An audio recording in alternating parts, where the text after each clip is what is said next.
Assalamualaikum warahmatullahi wabarakatuh. Perkenalkan, nama saya Kaila Azura Nugroho dengan NPM 24320008. Di video kali ini, saya akan melakukan pemeriksaan head to toe atau pemeriksaan fisik, bertujuan untuk memenuhi penugasan mata kuliah keterampilan dasar keperawatan.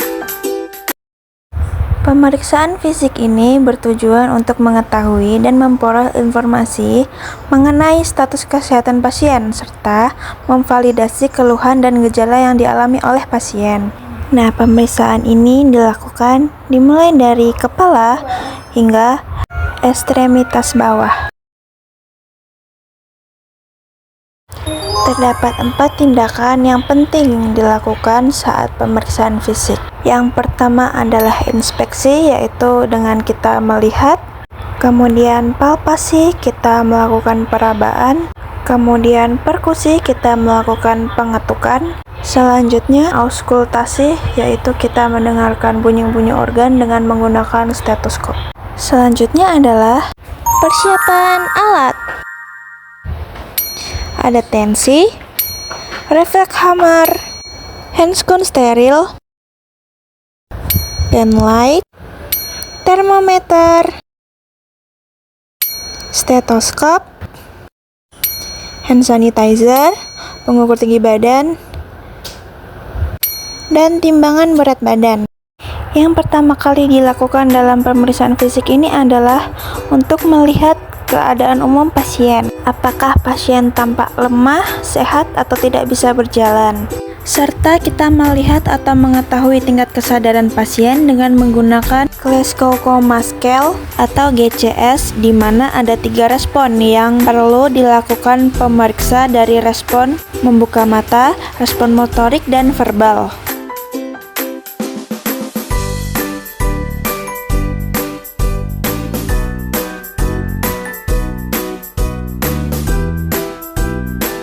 Selamat pagi Ibu. Selamat pagi Sus.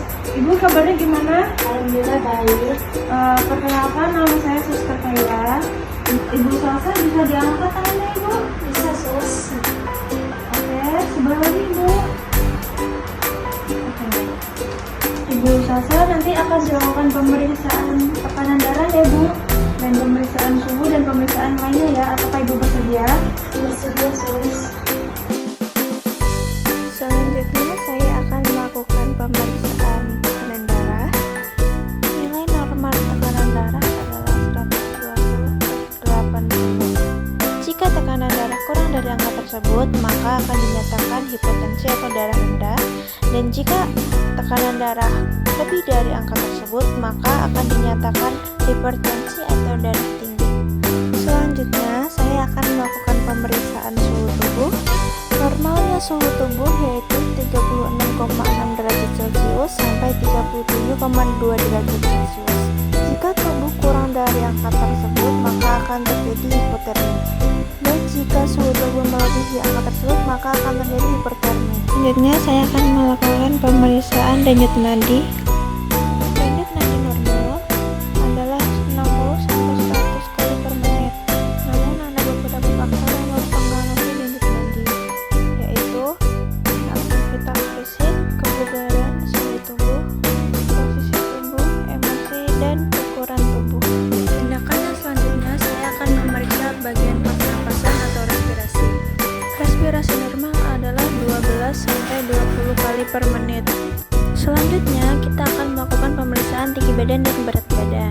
Pengukuran antropometri seperti tinggi badan dan berat badan bertujuan untuk menilai status gizi seseorang. Selain itu, kita juga dapat mengukur indeks massa tubuh atau IMT. Dan sebaiknya untuk mengukur berat badan dilakukan dalam perut keadaan kosong atau sebelum makan. Selanjutnya adalah pemeriksaan bagian kepala. Pertama, kita lihat bagian warna rambut, kemudian bersih rambut pasien, kemudian bentuk kepalanya, kemudian ukuran kepalanya. Jika ukuran kepala normal disebut normosipali. Jika ukuran kepala yang besar yang berisi cairan disebut hidrosipali. Jika kepala berukuran kecil disebut mikrosipali.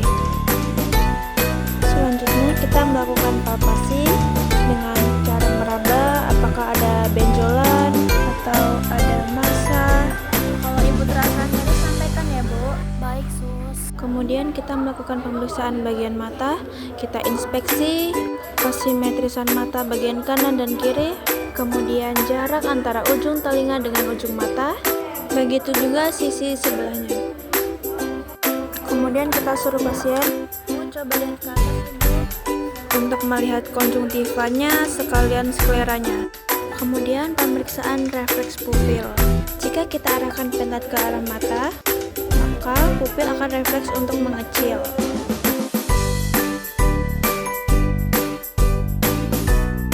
Selanjutnya saya akan melakukan pemeriksaan bagian hidung. Bisa dibuka dulu maskernya.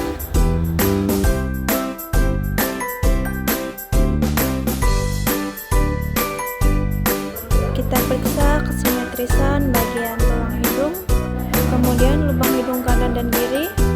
Lalu kita tahan untuk melihat kepatenan jalan nafas di hidungnya.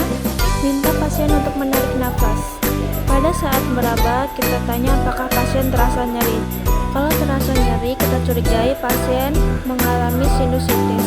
Selanjutnya kita melakukan pemeriksaan mulut. Nah, yang dilihat itu warna kelembapan, ada bagian bibir atas dan bibir bawah. Apakah ada luka atau ada sariawan ya? Bagian dalam mulut kita lihat giginya apa ada karies, lidahnya, tofinya, oke? Selanjutnya kita akan melakukan pemeriksaan pada telinga. Lihat bagian telinganya, telinga kanan dan telinga kiri. Ya. Oke, sama. Kemudian kita palpasi ya dengan meraba menggunakan tangan. Apakah ada nyeri pada daun telinganya? Kemudian kita akan melakukan pemeriksaan telinga dalam menggunakan bagian telinga dalam dengan menggunakan otoskop atau juga bisa menggunakan penlight. Lakukan telinga kanan dan telinga kiri.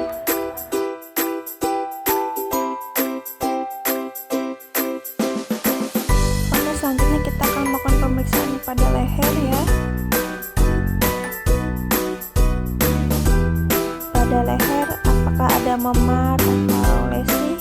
Kemudian kita lakukan perabaan dan kita suruh pasien untuk menelan. Pemeriksaan pada leher bertujuan untuk mengetahui apakah ada pembengkakan pada kelenjar tiroid atau kelenjar getah bening pada pasien, serta kita bisa melihat ada atau tidaknya peningkatan pada vena jugularis. Sekarang kita akan melakukan pemeriksaan pada tangan ya. Minta pasien untuk meluruskan jari-jari tangannya dan kita lihat apakah kedua tangannya simetris atau tidak ya. Kemudian kita lihat jari-jarinya apakah jumlahnya lengkap, kemudian apakah ada kelainan jari satu dengan jari yang lain. Selanjutnya kita periksa pada Coverally level time-nya atau CRT-nya dengan cara menekan pada ujung kuku kemudian melepasnya. Selanjutnya kita akan melakukan pemeriksaan bagian dada. Pertama-tama kita lihat pergerakan nafas pada dada pasien, apakah pasien menggunakan otot bantu pernapasan. Kemudian dilihat dari distribusi kulit bagian dada. Kemudian kita palpasi di sini untuk mengetahui pergerakan dada. Lalu arahkan pasien untuk menarik nafas. Selanjutnya minta pasien untuk bilang 777.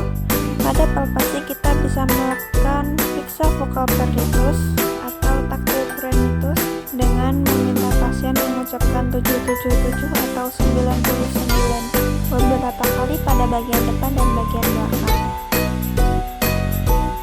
Selanjutnya saya akan melakukan pemeriksaan perkusi jantung dan paru-paru. Perkusi dilakukan di bagian dada depan dan dada belakang serta dada kanan dan dada kiri. Selanjutnya kita akan melakukan auskultasi pada paru dan jantung dengan menggunakan stetoskop. Minta pasien untuk menarik nafas dan hembuskan. Auskultasi dilakukan pada bagian dada kanan dan kiri paru-paru pasien.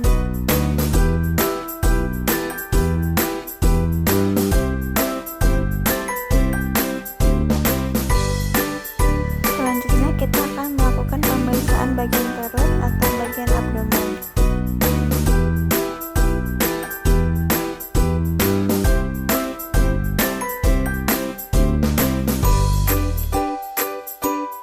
Selanjutnya kita inspeksi pada bagian perut pasien ya. Kemudian kita lihat warna kulitnya atau kita lihat ada lesi atau tidak. Kemudian lihat umbilikusnya.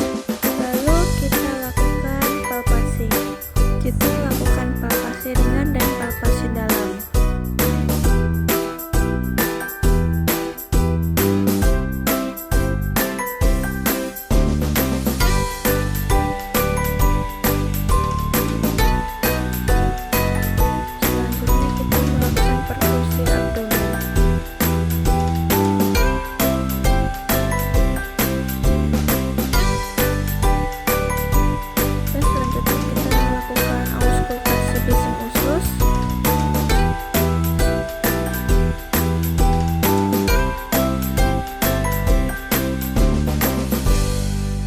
Selanjutnya pemeriksaan genitalia.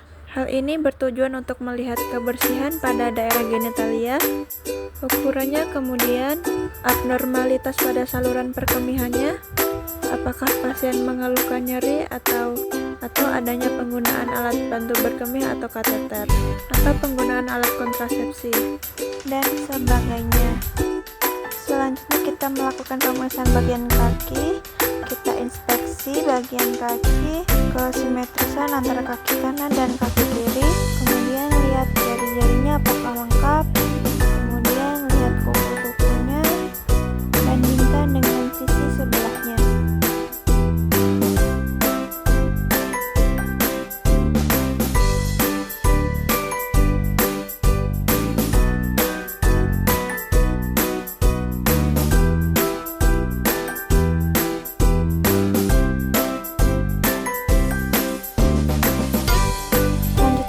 Melihat titik uden dengan cara